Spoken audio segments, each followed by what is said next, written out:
and your power play multiplier is 3. Now let's take another look at those winning numbers. Remember, there are multiple ways to win. We'll see you back here Monday night. Live from Augusta, we're watching News 1226 at 11. For the first time since losing a team member nearly 2 weeks ago, the Augusta rugby team, better known as the Augusta Mad Dogs, dedicated their first home match to him today. More from the team in a few minutes. And staying outdoors, the Bassmaster Open at Clarks Hill Lake finished today. Stick around to find out which angler went home with a $35,000 prize. But first, good evening. I'm Hallie Turner. Thanks for joining us tonight on this cold Saturday night. If you did notice earlier this week, I personally had a blast playing in the snow, but my hope is that it won't be returning anytime soon. So, Emily, what are we looking at tomorrow weather-wise? I know that we've talked a little bit about rain, but hopefully no more snow, right? Oh, yeah, definitely not tracking any snow, at least for the next 7. Honestly, the next 14 days, we're not seeing anything like that. So that's some good news. I think a lot of people need a break, but man, it is still cold out there. Right now, we're at 27 in Augusta. I think we'll drop a few more degrees overnight tonight for that low, but most of us are sitting in those 30s, low 30s, like 31 to 33 looks around that average number. But like I said, tomorrow morning we'll probably be in those lower to middle 60s. So we're going to drop off, or I said 60s, 20s, there we go. I read the 6 there, 26. So it could be that average overnight low for us. Very cold out there to start off your Sunday. So just know we have one more really cold start to our day, but things are looking better after that. I'm expecting us to start to warm up. But tomorrow, again, very cold start to your morning. Good news is by midday, though, conditions should be at least a little bit better. The sun will come out at times and we'll warm up to right around that 50-degree mark by noon, and then in those middle and upper 50s by the later afternoon hours. But Hallie, we have rain in the forecast. I'll tell you when coming up. And the Richmond County Coroner's Office has identified 30-year-old Devontae McLeod as the victim of a deadly shooting this morning on Higdon Street. Richmond County Coroner Mark Bowen says when he arrived on scene, he found McLeod with a gunshot wound inside of his home. Officials say another person was also shot, and they were taken to the hospital with non-life-threatening injuries. An autopsy has been scheduled for McLeod. And President Trump visited Southern California, where he described and the Augusta rugby team, known as the Augusta Mad Dogs, hosted their opponents from Hilton Head this afternoon, but they had more on their mind than just winning.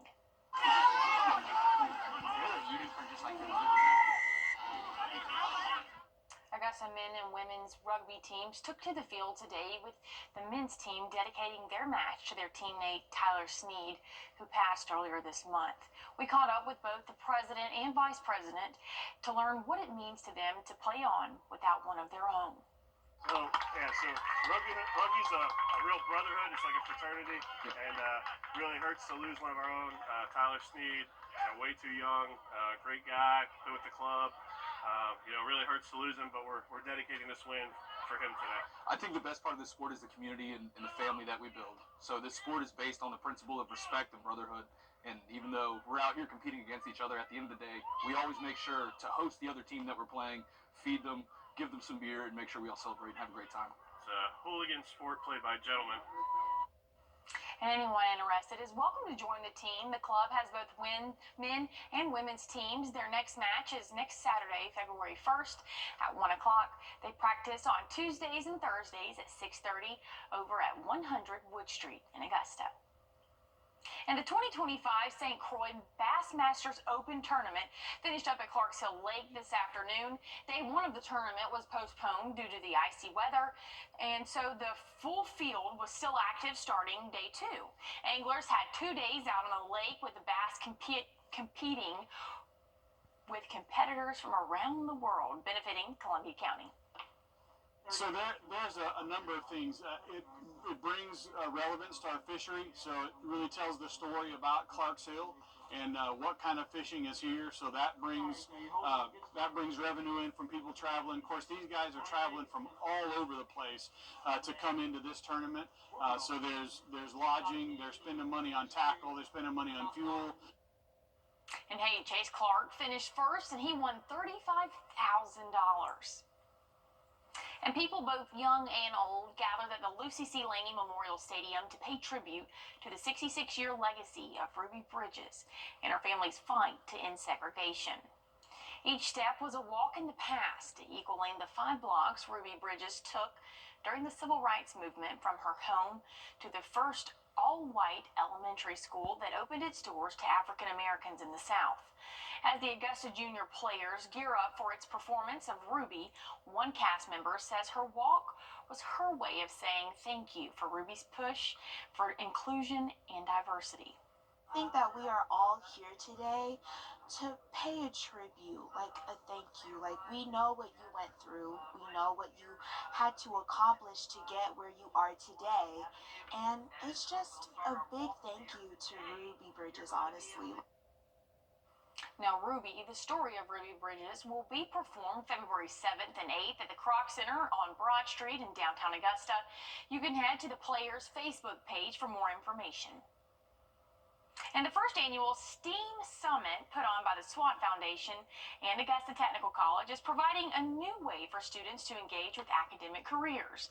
Today's summit focuses on science, technology, engineering, arts, and math. And it's showing the creative and inspiring ways that children can use math and science. Leaders say it's all about challenging the typical way of thinking while expanding the horizon of what careers are available. Before becoming the CEO of SWAT Foundation, I was a classroom teacher, and most specifically, I was a science teacher. And I saw firsthand that a lot of times we had to focus on teaching towards the test, which was reading and math. And so our babies were being left behind in science and technology, engineering, and math. So I wanted to make sure that starting this year, because the city is bustling with STEM careers, so our students need access to that. Our teachers need access to that. And hey, golf season is just around the corner, and that means we aren't far off from the Masters Golf Tournament. The local job expo returned this morning over at the Legends Club on Washington Road, and this is an event where those can apply for a job to work behind the scenes of Magnolia Lane during tournament week. But hey, if you missed out, don't worry. You can go to wrdw.com, search Masters, and follow the link in the article to apply. You must be at least 16 years old on or before March 26th. And the ceasefire in Gaza appears to be holding. Remember, we are expecting dangerously cold temperatures to stick around most of the work week. A 30 to 50% chance of us seeing over an inch of snow. Georgia leaders from the Capitol are calling on you to avoid going out if possible. Some of our more majorly traveled roads are more dangerous. Ice right here, so this is exactly what they're worried about. This is just a sheet of ice, so that's why our first alert is in effect to really keep people off the roads. So you've got these projects on your...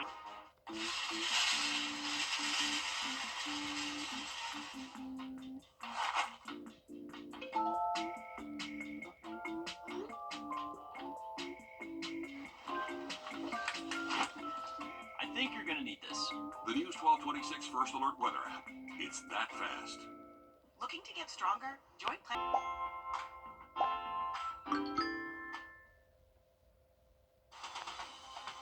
Now, your First Alert Weather with meteorologist Emily Acton. Ooh, we have a cold night in store for us. 27 current temperature right now. Feels like 27. Those dew points in the low 20s, so it is very dry out there as well. Those winds are calm, so that's good news for us as we go into our overnight hours. And hey, we're not the only one dealing with the cold. It is January. You got to expect that, but we're pretty much cold all across the region. But we are a few degrees colder than some of our neighbors here. Lexington at 38, Washington at 36 right now, but we are expected to warm up as we go throughout the day tomorrow. So that's definitely some good news. We'll be in the 50s by the afternoon. Rain is moving in, though, as we go throughout our morning Monday. So just be prepared for a wet start to your work week. This is Monday morning around 1 a.m.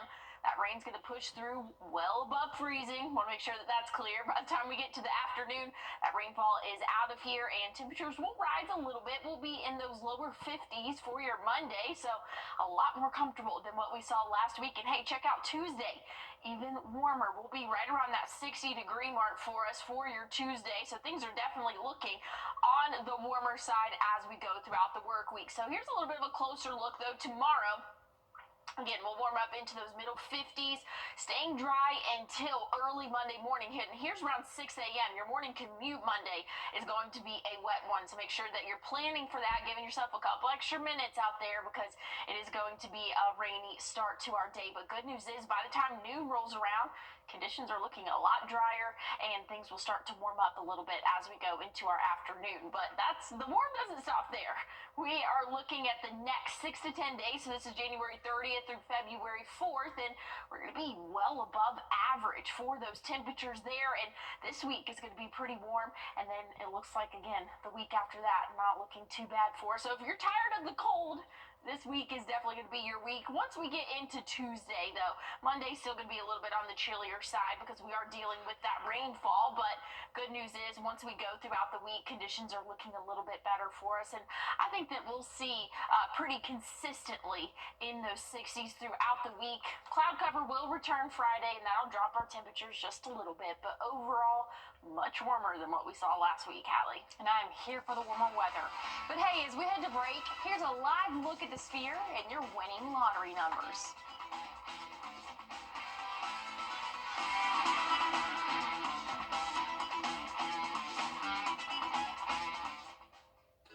I'm always on the go, so I need now at the box office or at MillerTheaterAugusta.com. Your safety comes first with the First Alert Radar Network. First just got faster. First Alert Radar, powered by Jim Hudson Automotive Group. On your sideline, Sponsored by Chandler Law Firm. Well, USC is back to its winning ways after an early season loss to UCLA. Julia Westerman has more on the latest ranked victory from Colonial Life Arena. It's once again a situation of South Carolina and everybody else. The Gamecocks are now winners of 4 straight games against ranked opponents, and LSU head coach Kim Mulkey says while she knows they lost to UCLA, USC is the best team in the country. Look, I don't know that I've ever coached against a team that's got 10 McDonald's All-Americans on a roster. How do you even keep 10 on a roster? And that's what we face today. The Tigers get off to a hot start. Flau'jae Johnson creates points off the turnover, and LSU retakes the lead. She helps them build it too, capping off a 12-6 run for the 7-point lead. Sanaya Fagan has another big game, 12.7 rebounds in 36 minutes on the court. The Gamecocks' own run gives them the edge after one, 22-21. The second quarter is a struggle for both squads. They go a combined 6 for 37 from the field, but Tessa Johnson's capitalizing here off the no-look pass from Tahina Pau. It's now a 3-point game at halftime, 33-30 USC. Raven Johnson brings the it factor in the third. She lays one in off the turnover, forces another one, and puts up 4 points in 5 seconds. USC scores 22 off LSU's 19 turnovers. Tigers' leading scorer Anissa Morrow finishes with 15 points and 16 rebounds. LSU winning the battle on the boards by a wide margin, 51-39. The Tigers get as close as 5 in the final 15 minutes of play. Tessa Johnson stifles LSU's final attempt at a comeback, the baseline jumper, making it a 10-point game. Joyce Edwards quietly works her way to a team-high 14 points as South Carolina hands LSU its first loss of the season and stays perfect in conference play. I think we're pretty locked in. I think they really are connected. They understand that we're pretty good. They do. They understand that, and they understand why we're good.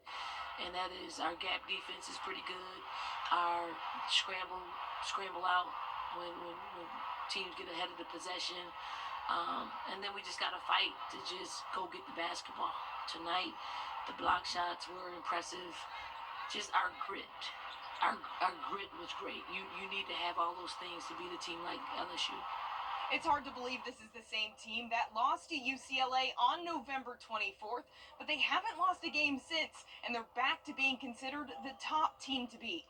We've trimmed the fat off of losing. Like losing to UCLA has helped us just kind of refocus and get back to how we need to play to be successful in this league, in the non-conference play that we scheduled, and then moving into the NCAA tournament. And we needed that. Honestly, it made us come back together. It made us realize that we can't come back how we were last year. We got to bring like another firehouse and something else to the table because teams are coming at us. So I think that loss helped us. The Gamecocks wrap up their stretch of AP Top 25 opponents on Monday in Knoxville. They'll be searching for their 20th win of the season.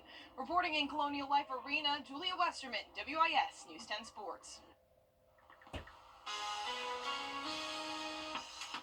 Well, we did not have any measurable rainfall today. Ignore the 90 behind me. We did not have any measurable rainfall today for Augusta or Aiken. Looks like we're going to stay dry tomorrow, but after that, we are expecting to track some rainfall for your Monday. Stay tuned. I'll have a final check on your forecast coming up. My moderate to severe Disease. Well, hey, before we take a look at your final one, Skyrizi, the #1 prescribed biologic in Crohn's disease. Well, hey, before we take a look at your final weather, take a look at these geese. Today in Denver, the National Weather Service says the temperature was right at 18 degrees around Littleton. The geese did what most warm-blooded creatures would do, and they huddled together to stay warm in the snowfall. And one of the people filming them said the geese were creating a, quote, warm water dam. Pretty cool if you ask me. I'm kind of over the snow at this point. I'm extremely thrilled to be hearing that warm weather is coming back because that probably would have been me last week. Just absolutely freezing cold. Got to make Frosty the Snowman, but in all honesty, I'm so excited to see 64, 69, 61, 60 all across the board for the next 7 days. Oh yeah, it is going to be good for the next 7 days for us. We do have to get through some showers for the first half of your Monday, but after that, it looks like we're going to have a beautiful week for us, so I'm looking forward to it. Well, hey, that's our time. Thank you for yours. We'll catch you right back here tomorrow on News 12 at 6 o'clock.